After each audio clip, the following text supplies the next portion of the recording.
Chandrayaan-3 mission अभी पूरा नहीं हुआ है और इसरो ने कर दिया है एक और बड़ा धमाका। इसरो का सूर्ययान यानी आदित्य-L1 हुआ लॉन्च के लिए तैयार। चांद के बाद अब सूरज पर भी राज करेगा भारत। साथियों, ऐसा नहीं है कि सिर्फ भारत ही सूरज की स्टडी कर रहा है, बल्कि दुनिया की कई स्पेस एजेंसीज अपने सन मिशन पर काम कर रही हैं, जिनमें नासा ने 12 अगस्त 2018 के दिन अपने पार्कर सोलर प्रोब को सूर्य की स्टडी करने के लिए तो भेजा था। उस अंतरिक्ष यान ने सूरज की 6 ऐसी भयानक आवाजें रिकॉर्ड की जो सुनकर दंग रह जाएंगे।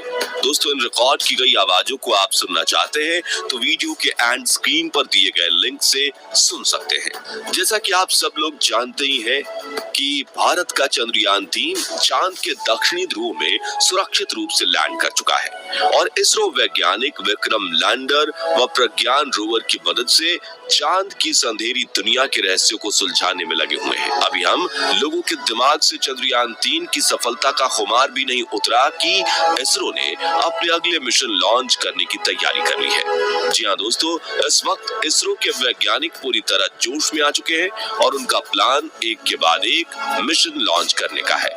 हमारे वैज्ञानिकों की इस स्पीड को देखकर नासा और रॉसकॉस्मॉस के वैज्ञानिक भी दंग रह गए हैं, क्योंकि उन्होंने अपने सपने में भी नहीं सोचा था कि इसरो इतनी जल्दी अपने स्पेस मिशन लॉन्च कर सकता है। तो चांद के रहस्यों से पर्दा हटाने के साथ साथ अब इसरो सूर्य के राज खोलने के लिए भी कमर कस चुका है और अगर सब कुछ सही रहा तो हो सकता है कि आपको ये वीडियो मिलने से पहले ही हमारा सूर्ययान लॉन्च हो चुका होगा और अगर सब कुछ सही रहा तो ये होगा ही। तो क्या है इसरो का ये सूर्य मिशन, ये कब लॉन्च होने वाला है और इसरो इस मिशन में क्या क्या रिसर्च करेगा, ये सब कुछ हम आज आपको इस वीडियो में बताने वाले हैं, इसलिए इसे अंत तक जरूर देखिएगा। दोस्तों, हमारा सूर्य पृथ्वी से 14 करोड़ 95 लाख किलोमीटर दूर है।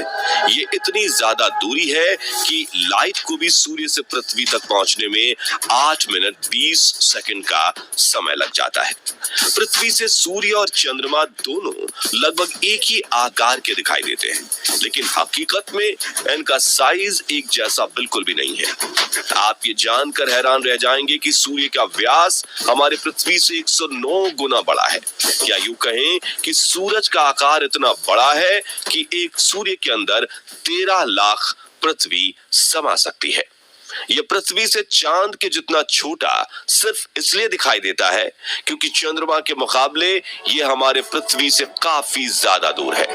पृथ्वी पर जीवन संभव होने के पीछे भी सूर्य का बहुत बड़ा महत्व है, क्योंकि अगर सूर्य नहीं होता तो पृथ्वी इतनी ज्यादा ठंडी हो जाएगी कि इस पर जीवन नहीं बचेगा। लेकिन सूर्य क्योंकि एक विशाल तपता हुआ आग का गोला है और ये हमसे बहुत ज्यादा दूर भी है, इसलिए चंद्रमा की तुलना में सूर्य पर अब तक कम ही रिसर्च हो पाई है और इसीलिए इसरो अब अपना अगला स्पेस मिशन आदित्य-L1 लॉन्च करने जा रहा है, जिसे लोग सूर्ययान भी कह रहे हैं। तो क्या है इसरो का ये सूर्ययान मिशन और कब ये लॉन्च होगा, चलिए इसके बारे में जानते हैं। असल में दोस्तों, इसरो ने जो प्लान बनाया है उसके मुताबिक आदित्य-L1 मिशन को 2 सितंबर 2023 के दिन लॉन्च कर दिया जाएगा, यानी चंद्रयान-3 मिशन के पूरा होने से पहले ही इसरो अपने पहले सूर्य मिशन को लॉन्च कर देगा। जी हाँ, ये भारत का पहला ऐसा मिशन होगा जिसे सूर्य का अध्ययन करने के लिए लॉन्च किया जाएगा। अभी तक मिली जानकारी के अनुसार आदित्य-L1 सैटेलाइट को बेंगलुरु के UR राव सैटेलाइट सेंटर यानी URSC से शिफ्ट करके श्रीहरिकोटा के सतीश धवन स्पेस सेंटर लाया जा चुका है। इसे इसके लॉन्च पैड के साथ जोड़ भी दिया गया है।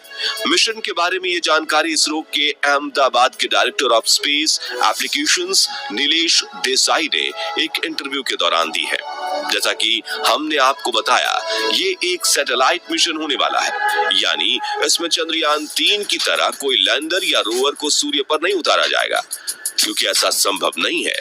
असल में सूर्य की सतह का तापमान 5600 डिग्री सेल्सियस के करीब रहता है। ये टेम्परेचर किसी भी धातु को पलक झपकते पिघला सकता है। ऐसे में सूर्य पर लैंड करना पॉसिबल ही नहीं है। इसे सिर्फ सैटेलाइट की सूर्य से एक तय दूरी से केवल ऑब्जर्व किया जा सकता है।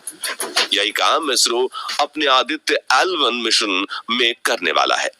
दरअसल प्लान के अनुसार इसरो वैज्ञानिक इस सैटेलाइट को सूर्य व पृथ्वी के सिस्टम में लार्ज रेंज पॉइंट 1 जिसे L1 कहा जाता है, उसके एक स्पेशल हैलो ऑर्बिट में स्थापित करने वाले हैं।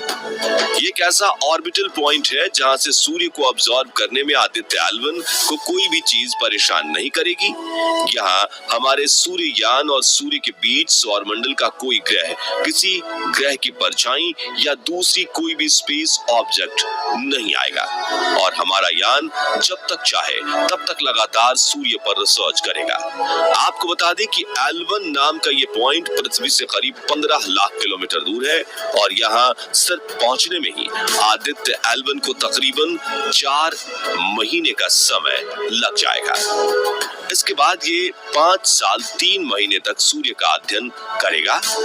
अब आप में से काफी सारे लोगों के मन में ये सवाल आ रहा होगा कि सूर्य तो हमें जीवन देता है और ऐसा भी नहीं है कि हम इंसान सूर्य पर जाकर बस सके।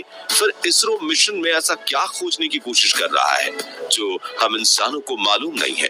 असल में दोस्तों, सूर्य की गतिविधियों और उसकी वजह से स्पेस वेदर पर पड़ने वाले प्रभाव को ऑब्जर्व करने के लिए यह मिशन लॉन्च किया जा रहा है। आपने बिल्कुल सही सुना। जिस तरह पृथ्वी पर हम अलग अलग वेदर यानी मौसम को एक्सपीरियंस करते हैं, वैसे स्पेस का भी अपना एक अलग वेदर सिस्टम होता है जिसका प्रभाव हमारे पृथ्वी और सूर्य के इर्द गिर्द खुले स्पेस में देखने को मिलता है। ऐसा होने की वजह आमतौर पर वो छोटे छोटे पार्टिकल्स होते हैं जो एनर्जी के तेज धमाके के साथ हमारे सूर्य से निकलते हैं और इन्हीं को हम सोलर ब्लेजर्स या सोलर विंड के नाम से जानते हैं। जैसे पृथ्वी पर मौसम का प्रभाव हमारे वातावरण और हमारी निजी जिंदगी पर पड़ता है, ठीक वैसे ही स्पेस वेदर सैटेलाइट, जीपीएस और पावर ग्रिड जैसी चीजों को प्रभावित करती है। जब स्पेस वेदर ज्यादा खराब होती है तो हमारी इन सभी टेक्नोलॉजीज पर बुरा प्रभाव पड़ता है। इसी के चलते दुनिया भर के वैज्ञानिक स्पेस वेदर को स्टडी करते हैं ताकि उन्हें ये पता चल सके कि सूर्य से निकलने वाले ये तूफान कब आते हैं, इनका किन किन चीजों पर क्या क्या प्रभाव पड़ता है और सबसे जरूरी इनसे बचा कैसे जा सकता है। इसी चीज की स्टडी करने के लिए हमारे इसरो वैज्ञानिक आदित्य L1 मिशन को लॉन्च कर रहे हैं। सूर्य की सबसे बाहरी परत कोरोना कैसे बनती और बदलती है, ये इतनी गर्म कैसे होती है और इसमें विस्फोट क्यों होते हैं, सूर्य के चारों तरफ मौजूदा छोटे मोटे पार्टिकल्स स्पेस को कैसे प्रभावित करते हैं, सूर्य का मैग्नेटिक फील्ड कैसे काम करता है और सोलर विंड कब, कैसे और क्यों बनती है, ये सब कुछ पता लगाना ही हमारे इस मिशन का मुख्य उद्देश्य है। इन सब चीजों का पता लगाने के लिए आदित्य L1 सैटेलाइट को 7 अलग अलग साइंटिफिक इंस्ट्रूमेंट यानी पेलोड्स से लैस करके भेजा जा रहा है, जिनके नाम है visible emission line coronagraph, solar ultraviolet imaging telescope, solar low energy X ray spectrometer, Aditya solar wind particle experiment ASPEX, PAPA और आर्थर डिजिटल मैग्नेटोमीटर। इसमें शुरुआत के 4 पेलोड्स रिमोट सेंसिंग है और बाकी 3 इन सिटू पेलोड्स। अब ये क्या होता है, चलिए इसके बारे में आपको समझाते हैं। असल में दोस्तों, स्पेस के अंदर जिन साइंटिफिक इंस्ट्रूमेंट्स का काम स्पेस ऑब्जेक्ट के बिना नजदीक जाए दूर से उन्हें ऑब्जर्व करना होता है, उन्हें रिमोट सेंसिंग पेलोड्स कहा जाता है, जैसे कोई स्पेशल कैमरा, सेंसर या टेलीस्कोप आदि। वहीं दूसरी तरफ ऐसे साइंटिफिक इंस्ट्रूमेंट जो ऑब्जेक्ट के करीब जाकर या उनसे सीधा संपर्क करके उन्हें स्टडी करते हैं, उनको इन सिटू पेलोड्स कहा जाता है। और हमारे इसरो वैज्ञानिक अपनी इस रिसर्च को दोनों ही तरह से पेलोड की मदद से अंजाम देने वाले हैं। आपको बता दें कि सूर्य को स्टडी करने के लिए अभी तक इस तरह के सिर्फ 4 मिशन लॉन्च किए गए हैं। इसमें 2 नासा ने खुद अकेले लॉन्च किया है, 2 ESA के द्वारा, और यानी आदित्य L1 इस तरह का सिर्फ 5वां मिशन होने जा रहा है। और ये अपने आप में इसरो के साथ साथ पूरे भारत के लिए बहुत बड़ी उपलब्धि व एक बहुत बड़ा कीर्तिमान है।